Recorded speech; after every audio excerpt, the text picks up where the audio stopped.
Well, I was not a Disney kid growing up. In fact, the first time I ever saw a Disney movie was in high school. I broke my femur, and while I was laid up, one of the ladies taking care of me decided we were gonna have a Disney day, and we just watched one after another, which I don't know what your Disney threshold is. Mine was about 3, until it started to feel like all these little dancing, singing animals were conspiring to steal my sanity.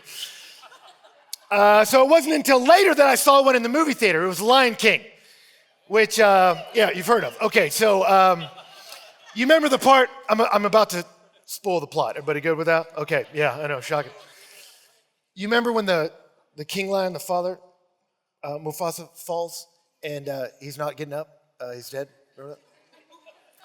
I remember watching that in the theater, and between the seats in front of me, I watched this little boy's face turn up to his dad and go, "Why isn't he getting up, Daddy?" And I was like, okay, that's the saddest thing I've ever seen in my life. I'm like, Disney, why do that to children? Right? But even more memorable to me was in the movie, the young lion's response, Simba. Do you remember it? Now, the reality is there were larger forces at play in the death of his father in that moment. Yet it was undeniable that it was his willful act of defiance against his dad that contributed to that chaos. And do you remember when that landed on him? When the reality of that I'm a part of the chaos I now see, do you remember his response? He ran, and he lived a different life. Now, was it the worst life ever? Was it a life of crime? No. I mean, he made some little buddies, Hakuna Matata and all that stuff. But he was miles from where he was supposed to be and from who he was supposed to be. And in running, he abandoned a world that desperately needed him to engage. Now, why do I mention that? Because I haven't been in ministry all that long, but I see that play out all the time. Of people saying, I was about the things of God, walking with him, and then something happened. And I'm not the worst guy you've ever seen, but I'm over here. Like I remember I was at a bar once and talking with this dude that was smashed. And we were talking in the midst of that, he brings up, asks me what I do, and I tell him I'm a pastor. And as soon as I say that, he goes, "Man, I used to be in Young Life." And then he looked at himself like, what happened? Like I was involved in the things God was doing, and then something happened along the way, and then now I'm here. I remember I was at a store in the mall, a luggage store, buying some stuff for a trip, and the lady asked me, "Where are you going?" And I said, "I'm going to Venezuela on a mission trip." And as soon as I said that, she lit up and she was like, "Oh, we used to love doing stuff like that." And then she cut off mid-sentence, broke eye contact, never looked at me again. Said, "Yeah, my brother still does stuff like that." And it was like you could just see this wave of shame crash over her. That there was a time where I was excited about the possibilities of what God might do with my life. And then something happened. And I'm not the worst human you've ever met, but I'm here now. Or you forget other people, I think about my own life. Like I don't know if you grew up going to camp, I did, but for me at my camp, first couple days of summer camp, everybody acted crazy. Drinking 40s, climbing buildings, it was nuts. Which none of that's made up, by the way. That was camp in Mississippi. But I remember on Thursday night, man, everybody got saved, right? It was after a couple days, a lack of sleep and malnutritious food had everybody in an emotionally volatile state. And they'd get us all in there, and the band would get our emotions all stirred up. And then the speaker would get up and get us all riled up. And by the end of the night, I remember everybody was crying, locking pinkies swaying, singing Friends Are Friends Forever. And right at the emotional pitch, it was open mic night. And one by one, we'd get up there, and guys would get up and be like, "I just want you all to know, I just got saved." And we're like, "Didn't he get saved last year?" Don't interrupt him. It's the thing he does. Like, oh, okay, all right. But for most of us, we would get up there and we would offer big promises of what we were going to do for God, met by hearty affirmations from the crowd. I just want everybody to know, I'm never going to sin again. He's had such a good week here at camp. I think it's true. I think it's over for him. I just want everybody to know, I'm going to tell everyone in the world about Christ. He is the next Billy Graham. He is prophesying right now. And on we would all do it. But there wasn't a one of us that 2 weeks later hadn't broken every promise. And we would be back in our bedrooms, surrounded by the same addictions, going, what's wrong with me? So I guess this whole walk with Jesus and him use people in their life is true for some people, but not somebody like me. So I'm not going to be the worst person you've ever met, but I'm just going to live over here. And you go, why are we talking about this? Because the question for today is, what does God think of you? What does God think of you when you are an absolute failure? Well, that's where we're going today. So welcome to Passion City Church. And we're going to do it today by looking at the life of Peter. Peter was one of Jesus' earliest and closest disciples. And he was the one that was like all heart but half mind. You know what I'm talking about? Like a ready, fire, aim kind of guy. Which isn't a bad thing to be. Makes a good fullback, you know? You don't need one that's trying to think everything through. I mean, just put your head down and go, man, right? And it works for some people. And so in the middle of Jesus' ministry, there was a moment where he asked his disciples, who do you say I am? And Peter was the only one that had the courage to step forward and say, I think you're the Son of God. You go, that's right, Peter. And yet a moment later when Jesus said, and I'm going to the cross for you, Peter's the one that stepped up and rebuked him. Said, don't you talk about crosses around here, and began to rebuke the Messiah. And Jesus had to give him like a front end alignment, like you don't rebuke the Son of God, like that's not how this works. And when the night Jesus was betrayed, Jesus asked his disciples to pray with him, and they kept falling asleep. Soldiers came in to arrest Jesus, and you remember when they woke up, Peter was the one that pulled out his fishing knife to go to war against them. You remember that? Which is weird because the text tells us he grabs his fishing knife, but Luke says there were 2 swords with them. And yet he grabs a knife and was like, get behind me, Messiah, right? And you remember he tries to kill one guy and just hits him in the ear?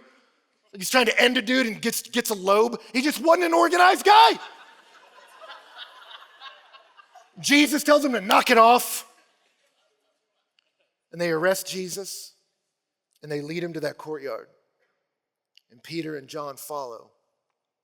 And there, in the midst of his entire social sphere, with all the adrenaline sapped out, he watches his whole world mock and reject Jesus. And in that context, somebody says to him, hey, aren't you with that guy? No, I don't know him. You sure? Because I thought I saw you with him. Aren't you one of his guys? No, I don't know him. No, you kind of sound like him. I think you're one of his people. No, I don't know him. And just to prove he's not one of those Jesus people, he starts cussing again, like a sailor. And the text tells us not only did that rooster start crowing, it says that Jesus looked right at Peter. And do you remember his response? He ran and he cried. And there's a lot of shame in Peter when we arrive in our text today. Yet as the text begins, it says, after this, Jesus appeared again to his disciples by the Sea of Tiberias, and he revealed himself in this way. Now, what's after this? The this is the death, burial, and resurrection of Jesus. And he starts appearing to people. So there's excitement. Jesus is back from the grave, but there's confusion. He's not explaining it, but there's hope building. And in the midst of that, an angel comes to one of the women and says, go tell the disciples and Peter to meet him by the Sea of Tiberias. And I think the angel threw in the and Peter because he probably wouldn't have showed up otherwise. Because he probably didn't think he was invited anymore. This is for the people who are still following him, and I messed up. But they get the and Peter, so he shows up. And yet as we arrive in this text, when he gets there, verse 3, it says, Simon Peter says to them, I'm going fishing. Now, commentators divide on the significance of that. Some people say they're just going to kill some time, have some fun. But it says later in the text they fished all night. You don't fish all night for fun. Some people say, well, maybe they're trying to make some side money. And you go, no, you got to understand who's talking and what they just said. This is Peter saying, I'm going fishing. Like, it'd be like if I came to my wife tomorrow and said the sentence to her, I am going to play basketball. She would get the mental image in her head of me going down to the gym and doing my best to get the ball into the hoop, right? She'd be right. And yet I'm old enough to remember Michael Jordan when he held a press conference after that unfortunate little foray into baseball and said the exact same sentence. I am going to play basketball. No one asked him at the press conference, what do you mean, Mike? Like with your kids in the driveway? What are you talking about? Everybody understood. This is Jordan talking about basketball. This is career move. This is Peter, a career fisherman, just like his father before him, right up until the moment Jesus intersected his life. And Jesus said, put the nets down, Peter. I have a whole new life for you with me. But Peter betrayed him. So Peter gets there and says, you know what, guys? I'm just going to go fishing. I'm not going to be the worst guy you met, but I'm just going to be over here. And I'll be honest, I run into a lot of people like him. But what's he do? Does he just become a pity party and just write in his journal all his lost feelings? Not necessarily, although some of us do that. I think for Peter, he does what a lot of us in here does. He just goes to work and gets busy. And I meet a lot of people that the way they wall out the shame from bad choices they made in the past or tragic things that happened to them in the past is they just pinball between busyness and distraction. And so let me get into my work. And it may be good redemptive work, but you just get into the work. Why? To prove you are somebody, to try to silence the voice of condemnation in your head that your mother or your father said to you, or just to wall out the shame from bad decisions you made. Let me just dive into something I feel like I can win at, and when that's insufficient, let me just get something to distract me so I don't have to deal with this. And we pinball from busyness to distraction. Peter looks in this moment and says, man, I don't know how to deal with all this. I'm just going to do what I know. I'm going fishing. And let me take a step away from what God wants to do in my life. And it says in the same text, and his disciples said, we'll go with you. Peter was a leader, and so he influences them. You are too, by the way. You know that, right? None of us sin alone. We all influence people, every single one of us. I remember for me, when I was in my mid-20s, I had a young man come to me and said, I need to ask for your forgiveness. I said, what do you mean you need to ask for my forgiveness? And he said, when I was in high school, you were one of the youth leaders in my camp. He said, and I was new to this whole Jesus thing, and I showed up there, and y'all were talking about Jesus, and I was starting to believe this is legitimate. And then I came into this rec room, and you and some of your buddies were joking, and you were making some really inappropriate jokes. And I thought, oh, that's really how it is? And he said, and I walked away from all this. He said, and it took me a long time to get back, and I'm not putting on you all the decisions I made between there, but I judged you harshly for all these years, and I'm asking you to forgive me.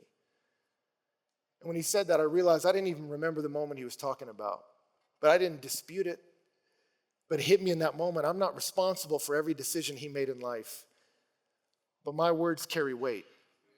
And so do yours. Our lives carry weight. And I talk to a lot of people who say, it's just my life. It's just my decisions. No, it's not. You think there aren't little people watching you? Cousins and nieces and nephews and brothers and sisters that don't look to you for guidance? And so Peter says, I'm going fishing. I'm just going to take this step. And they go with him. And yet I love it. The text says, and they went out and they got into the boat. But that night they caught nothing. That's God's doing. That's God in love jacking with his kids. Because that's what he does. What, is he just going to let you go? Would you do that? You had a little niece or nephew running out into a busy street, would you be like, it's not my kid? No! You go after him and you grab him, even if the grabbing hurts. You think God's just going to let his disciples roll off? No, I'm coming for you. You think he's just going to let you run away, someone made in his image? No, he's coming for you. That's what tonight's about. And you go, well, how do I know? Well, let me tell you one way you know God is coming after you. Often he will begin by complicating things. The way you are living your life is not working. And so it says that night they caught nothing. But verse 4 says, but just as day was breaking, Jesus stood on the shore. He's coming for them. But then it says, but the disciples did not know that it was Jesus. Now, why didn't they know? These are guys who lived side by side with him for 3 years. How do they not recognize him? Was he too far away? Text says later he was 100 yards off. Was it his disfigurement? Because we find out in Revelation he still bears his scars. Is it just disbelief that they're like, I can't believe it was Jesus because I saw him die? What is it? Well, I'll tell you what I think, and I think I got biblical evidence for it. I think they don't recognize him in this moment because of his sense of humor. Because you see it throughout his resurrection appearances. He's constantly messing with people. I mean, you see it one chapter before. Mary goes to anoint the body, and she shows up at the tomb, and the stone's rolled away. And so she sees Jesus' body is gone, so she starts crying. And then Jesus shows up and says, why are you crying? He knows why she's crying. And then he says, who are you looking for? He knows who she's looking for. And then she starts saying, well, I'm looking for Jesus. I can't find him. And they start this conversation. You're like, what is going on here? And then John tells you she thought he was the gardener. Why did she think he was the gardener? Well, I'll tell you what he wasn't doing. He wasn't glowing and floating towards her and be like, why are you crying? She's like, I guess gardeners float around here. I'm looking for Jesus. No, he was like messing with the bushes or something. Like, hey, why are you crying? And he just let it ride for a second. And then he was like, hey, Mary. She's like, Jesus, why do that, right? Or Luke tells us that two of the disciples were walking from Jerusalem to Emmaus, 7 miles. And it says Jesus walked up to him, but they were prevented from seeing who he is. And so he walks up to him and says, hey, what are you guys talking about? And they said, are you the only one in Jerusalem that doesn't know these things? And he says, what things? And so they start telling him about his own death, burial, and resurrection. And for 7 miles they walk, and he's like, wasn't that to fulfill scripture though? And he kind of unpacks it for him, and they walk, and it says when they get to Emmaus that he pretended, is what the text says, to walk past him. He's like, all right, well, I guess I'll see you cats later. And he starts to walk off, and they're like, hey man, you want to come to dinner? He's like, I guess. And he waits right until the prayer moment when he's breaking bread, and he's like, dudes, it's me. And then he disappears. So read the text. They run the 7 miles back, get to Jerusalem, go to the upper room, find the other disciples, like, we just saw Jesus, he's alive. We walked with him for 7 miles, and he didn't tell us who he was, which was kind of weird. Then he revealed himself and disappeared, but he's alive. We saw him. And while they are explaining this to the other disciples, Jesus appears in their midst, terrifies them, because he doesn't go through a door, just appears. They think he's a ghost. And the crazy thing is, he terrifies them by saying, peace be with you. And then he says, do you have any fish? And he starts eating fish. It's what scholars call an internal proof in the Bible. It's one of the things within the story that helps you know the Bible is true, because nobody would make that up. That he's like, I'm back from the dead. Is that salmon? Can I jump in on that? Okay. Oh, that's good. You should try this, right? You're like, what is that? Why mention all this? Why are we doing this? In verse 5, if you haven't, there's one older translation that says he calls them brothers, which I think is unfortunate. He doesn't use the word brothers. He uses the word for children, and he uses the diminutive masculine form. He calls them little boys. And then he asks them a question, and there's a lot of ways to ask questions. He asks it in a way that assumes a negative answer. When Jesus rolls up on the shore, he says to them in verse 5, little boys, you don't have any fish, do you? The way you're living your life, it's not really working, is it? And I love it. It says, and they answered him, no.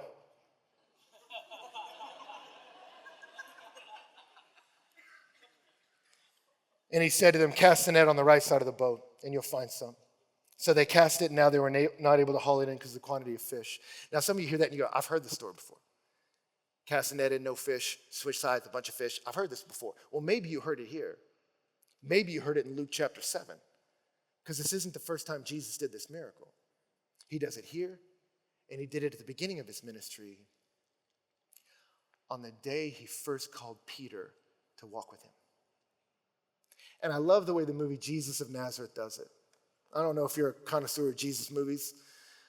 They're not all good. Some of the early ones, the acting's weird, so you can't understand the conversation. Like when Jesus first asked Peter to go back out to fish. He was like, but we fished all night and caught nothing. Yet at your will, we will go. And you're like, I don't even understand what's happening. But I love the movie Jesus of Nazareth because you feel the frustration in those statements. That as Jesus and Andrew walk up to him, they're like, hey, let's go back out and fish. Why not? And he was like, I'll tell you why not. Because I just fished all night and I caught nothing. And they're like, let's go back out again. He's like, I just told you that's a bad idea. And he's frustrated about it. And yet he goes back out there with his brother and Jesus, and they get out there, and he starts fishing. There's no fish, and Jesus is like, why don't you switch sides of the boat? And he's like, oh, switch sides? That's the secret? Fish are over here? Really? Who is this guy, Andrew? Are you serious? What do you do for a living? You're a carpenter? Well, then keep telling me how to fish. And he's just so frustrated until he finally does it, and then there's so many fish he can't haul it in. And I love it because you see on his face that it dawns on him, God just stepped into my boat. God just stepped into my boat. And do you remember his response? He hit his knees. And he said, get away from me, because I am not a good person. And do you remember Jesus' response? He said, no, I came for you, and you're mine now. And I have a whole new life for you, Peter. Don't miss this. Here in the moment of Peter's greatest failure, Jesus recreates the miracle he first used to call Peter to walk with him. How does God respond to Peter in his failure? He recreates the miracle that sends a message. The relationship is still open. I'm creating the moment of connection again to let you know, Peter, you are not too far gone, and neither are you. That's why John looks at him, and it says the disciple whom Jesus loved said to Peter, it's the Lord. This isn't Nathanael's fig tree. It's not Matthew's tax collecting booth. This is for you, Peter. He's calling you. And it's the same with you. How does God treat you in your failure? Is he harsh? Does he yell at you? Some of you think that. Some of you hear a voice of condemnation in your head, constantly recounting your failures, constantly repeating the voice of your childhood that called you a loser, that you won't make it. I don't know what it was for you, but some of you hear that voice and you've attributed it to God. You imagine him on the shore with an angry tone. Hey! Get out of that boat! Some of you think he talks that way, but he's not like that. He's playful. He's kind. He recreates the miracle to let Peter know the door is still open. And Peter does something I'm hoping many of you will do today. He stops running away from God and starts moving towards him. And it says that when Simon Peter heard that it was the Lord, he put on his outer garment, for he was stripped for work, and he threw himself into the sea. I love that. No more walling off the shame and busyness or distraction. I'm moving towards him, not away from him. Was it pretty? No. He puts on his clothes to dive in the water, which nobody does that. And it says he threw himself into the sea. It's not a dive. It doesn't look pretty. It's a mess, because he's a mess. And John wants to show you that. And I love their playful competition. You see it in verse 8. John writes, the other disciples came in the boat, dragging the net full of fish, for they were not far from the land, but about 100 yards off. Said the rest of us just like rowed 3 times. Come on, Peter, you can do it. Just let him do it.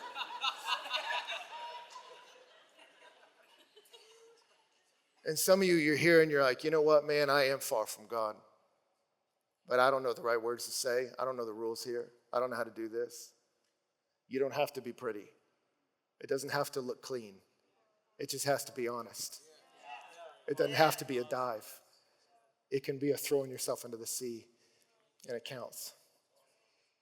And so he arrives on the shore in verse 9, and it says, when they got out on land, they saw a charcoal fire, remember that, in place with fish laid out on it and bread. I love that. He's already got fish. He doesn't need theirs. He doesn't need anything you're bringing either. But he invites him anyway. And he says, bring some of the fish that you've just caught. And in verse 12, it says, and Jesus said to them, come and have breakfast. What does God do to you when you're a failure? How does he talk to you? Does he whip them? Does he yell at them? Does he shout condemnations? No, he's playful. He's gentle.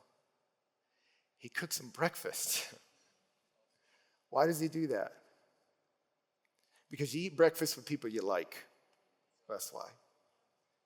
And I don't know what you've been a part of in life. I don't know what your hands have touched. I don't know what your eyes seen. I don't know what's been spoken over your life. I don't know. But all I do know is the heart of God. And in the midst of Peter's greatest failure, Jesus recreates the moment of connection and says, I still want you. And that's what he's saying to you. That's what he's like. I watched an interview not that long ago with George Clooney.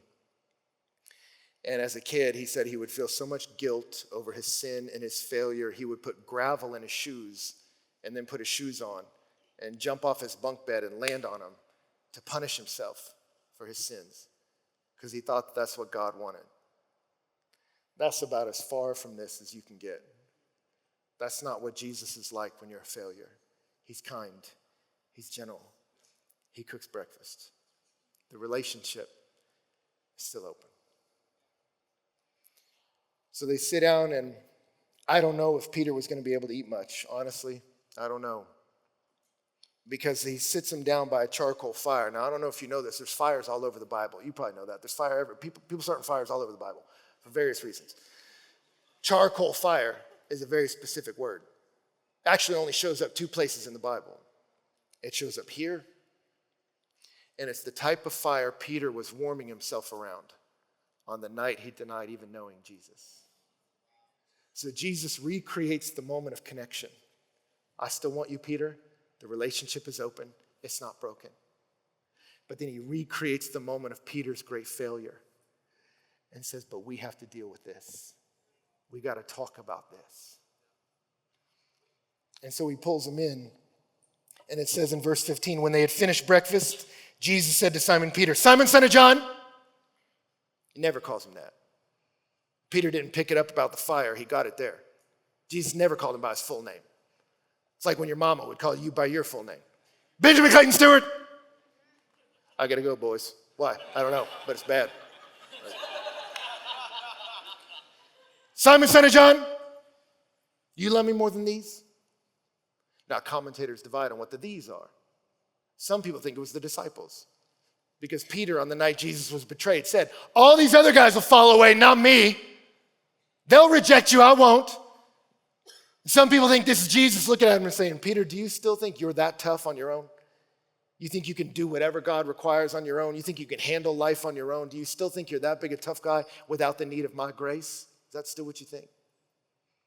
Other people think, and the grammar allows for it, that the these are not the disciples, they're the fish. That Jesus told them fish and said, do you love me more than these? I called you away from fishing to be a fisher of men.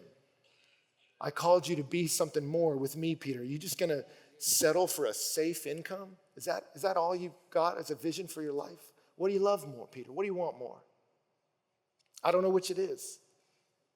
Part of me thinks Jesus just pointed at a disciple eating fish to cover both. Like, do you love me more than these? And just kind of gets them both. I don't know. But he says, do you love me more than these? He said to him, yes, Lord, you know that I love you. He said to him, feed my lambs.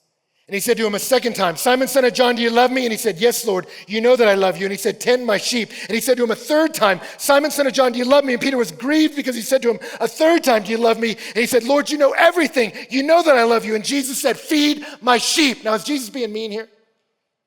Is that what he's doing? I used to think he was. I used to think he was just rubbing Peter's face in it. You love me, Peter? Yes, Lord. Okay, well, it didn't look like it a couple nights ago, so let's run it again. Do you love me, Peter? That's what I thought he was doing. That's how I thought God treated us when we fail. I don't think that anymore. And it's not because I don't want that to be true. It's because I studied this passage. If he wanted to shame Peter, what direction would he point backward? Would he point backward? Backward. But what does he do? He points forward. Do you love me, Peter? Yeah, I know you do. Then let's feed my sheep. Do you love me, Peter? Yeah, I know you do, man. So let's go. Let's move on and feed my sheep. Do you love me, Peter? Yeah, I know you do. So let's move on. Let's feed my sheep. I think what Jesus is doing here is he's saving Peter's life. If Jesus did not recreate this moment of dislocation, then every time a rooster crowed in the morning, it would have been a clarion call to Peter. You're a loser. You're the one who betrayed him. You're the one that walked away. You're the one. And he would have felt that shame, and it would have dominated his present and colored his future. I think Jesus recreates the moment of his greatest wound, not to hurt Peter, but to heal him, and he'll do the same with you. When God begins to move in your life, he will fly forward the hands of grace. The relationship is still open. And yet, I promise you, as he draws you near, he will say, we have to deal with this. And he will take you to the moment of your greatest wounds. But Jesus will not put his hands on your wounds to hurt you. He will do it in order to heal you. When I broke my leg, it was my femur, and it was severely disconnected. And I remember as I sat in the hospital bed, my doctor came in and said, this little hospital can't handle that severe of a break. We got to take you downtown, but you're not stable enough to put you in an ambulance and move you. I'm going to have to partially set the bone myself. And I said, are you going to knock me out? And he said, no. I said, is this going to hurt? And he said, yes. And I remember as he said that, nurses began to file in and hold my body down. I was like, what is going on? And my doctor, who was a very large man, tucked my foot under his arm, jumped backwards, and then hit my leg. Which was interesting because you think you'd scream, you know? But it was so painful that I just went, huh? And started sweating profusely. But you know what I didn't do? I didn't say, the leg? Really? You could have hit my shoulder, slapped me on the hand, hit me in the head, man. Why'd you have to hit the leg, right? I knew he put his hand there, not to hurt me, but to heal me. And God's gonna do the same thing. As you draw near to God, he's gonna look at that part of your life, and I don't know what it is. Maybe it's a statement your dad said to you long ago that you have absorbed and believed, and the deepest part of you, that's who you really are. Maybe it's the approval you never got for your mom.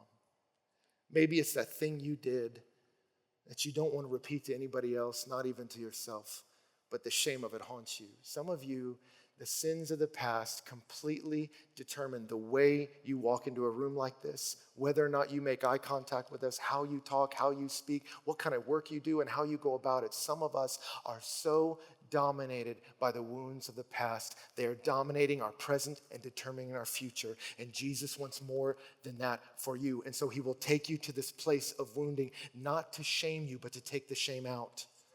Not to relive the pain, but to relieve it. Do you see it? And so he comes to Peter and says, we have to deal with this. Do you love me? Yes, Lord, you know that I love you. I know, so let's move on. Peter, do you love me? Yes, I know you do, so let's move on. Peter, do you love me? Yes, I know you do, so let's move on. Don't let the failures of the past determine your future, Peter. Let's move on. Let's deal with the wound, and some of you need to deal with it, and that will be a process. It'll be moments like this, sitting around a fire with trusted people that you confess the darkness to, that understand you and want more for you. Some of you, it'll be with a counselor. Some of you with dear friends. Some of you, it'll be even tonight as you confess your heart to God, but you sit around fires like this to deal with the pain, and then we rise and move on, because the world's full of sheep. That's what Jesus says, talking about us. That's not a compliment. And if you've been in church, you've heard that. I mean, sheep are not impressive animals. They're not. They're nature's victim. Sheep will die of dehydration, like feet from water. And you're like, it's right there. They can't see it. They can't bite hard. They can't run fast. They don't have quills. Even lizards will do the little, like that red thing comes out, and you're like, I don't want to touch that. I don't know what that is. They don't even have that. Birds will kill them. They're just, and that's it. And Jesus looks at Peter and says, Peter, look at the world, man. He says, pick your eyes up and look at the horizon. There's sheep, man. Look at how dangerous this world is. Look at how many difficult, scary things are in the world right now. And look at our high schools. Look at our junior highs. Look at these kids. They don't have the equipment within themselves to deal with the harsh realities around them. So Jesus looks at Peter and says, so feed them. Take care of them, Peter. Don't get so wrapped up in your past that you're a self-immolated victim and deny helping those I came to save, Peter. I love you. The relationship's open. Yes, this was heinous and we all saw it, but my grace is sufficient for you. So let's heal the wound and let's move on, Peter. Because I want you to feed my sheep. And that's his call for you. You're not too far gone. And he'll put his hand on the wound, not to hurt you, but to heal you, to save your life. Johnny Cash had a great career and got hooked on drugs, on amphetamines. You can read in his autobiography, he's got a whole chapter dedicated to all the cars he wrecked while he was on drugs. One of them started a forest fire, almost wiped out an endangered species of condor. He was a mess. And he torpedoed his career, alienated his friends and his loved ones and his family. His whole life went up in flames. So in that moment, he looked around and said, all right, And he went and found a cave. And he got a flashlight and he said, I'm going to crawl as deep as I can into this cave until the batteries on this flashlight go out. And then I'm going to disappear. And that'll be the end of Johnny Cash. That's what shame will do with you. It'll make you turtle up. And he did it. He crawled into that cave, lights went out, and he curled up in a ball and said, that's it. And then he said, the strangest things happened. I felt God in that moment of my greatest shame come closer to me than he ever had. And said, no, I still want you. Get up. And he said, but I was so deep in there, there's no way out. So much darkness, I don't even see where to go. But he just started moving. He said, and somehow as I started moving, I saw the light. And I moved towards it. And when he got to the mouth of the cave, 2 of his friends were there. And he's like, I don't even know how they knew where I was. And they took him to the hospital because he was still hooked on amphetamines. But he began a journey of getting sober, getting healed. And after that, he launched into a stretch of his career where he was doing crusades with Billy Graham, singing about a God who would save even a wretch like me. He did movies about Jesus, about the Apostle Paul. And at the very end of his life, they were playing his videos on MTV where he was talking about the judgment of God on sin, but the grace that's available through Jesus. Put out on MTV. Why? Because he had the clout to show you he had actually lived that story. So I don't know how far you've gone. I don't know how far you feel. It may be a whole life that you had an innocent, sincere faith that got derailed a long time ago. It may be that it's just been a really hard week. I don't know. But you're not too far gone. God rejoices in coming to those who are in the midst of failure, in the midst of shame, and saying, the relationship is still open. I want you. The wound can be dealt with by my grace if you'll let me. I will heal it, so we'll move on. And then join me. And I love it. He looks at Peter, and after saying this, he said to him, follow me. He said in verse 18, truly, I say to you, when you were young, you used to dress yourself, walk wherever you wanted. When you are old, you will stretch out your hands, and another will dress you and carry you where you do not want to go. This he said to show by what kind of death he was to glorify God. I love that because we're all going to die. You know that, right? No one gets out of this life alive. Death rate's what it's always been. 1 per person, right? And yet he looks at Peter and says, but your life and your death can bring glory to me. And I want that for my life. I want my life and even my death to bring glory to him. I don't want my life to be dictated by my failures. I want it to be dictated by my faith. That I'm someone who believed he could heal a wretch like me and use me. And so he says to him, follow me. But Peter turned and saw the disciple whom Jesus loved following them, the one who had been reclining at a table close to him, and had said, Lord, who's going to betray you? And when Peter saw him, he said to Jesus, Lord, what about this man? And Jesus said to him, if it's my will that he remain until I come, what's that to you? You follow me. I love that scene because you get the picture that Jesus stands up from the fire. It's time to move on. And he says, Peter, follow me. And Peter looks back and is like, well, what about him? Points at John. And Jesus is like, what are you worried about him for? And he says to him, well, your mama used to say to you when you were in a fight with your brother and sister, but what about them? They did this. I'm talking to you about you. You follow me. Well, I want to, but my boyfriend doesn't want to. We're not talking about him right now. You follow me. Well, I want to, but no one else in my work. We're not talking about them right now. You follow me. And you watch what I do with a human life that'll trust me. Last thing I want to say is, I know when you talk about this, some people say, well, man, that's all great, but you don't know what I've done. How can Jesus just wave a hand and dismiss the things that I've been a part of? And let me tell you tonight, that's not what he does. How can Jesus be so gracious to Peter when he denied even knowing him? It's because Jesus didn't dismiss Peter's sin. He paid for it.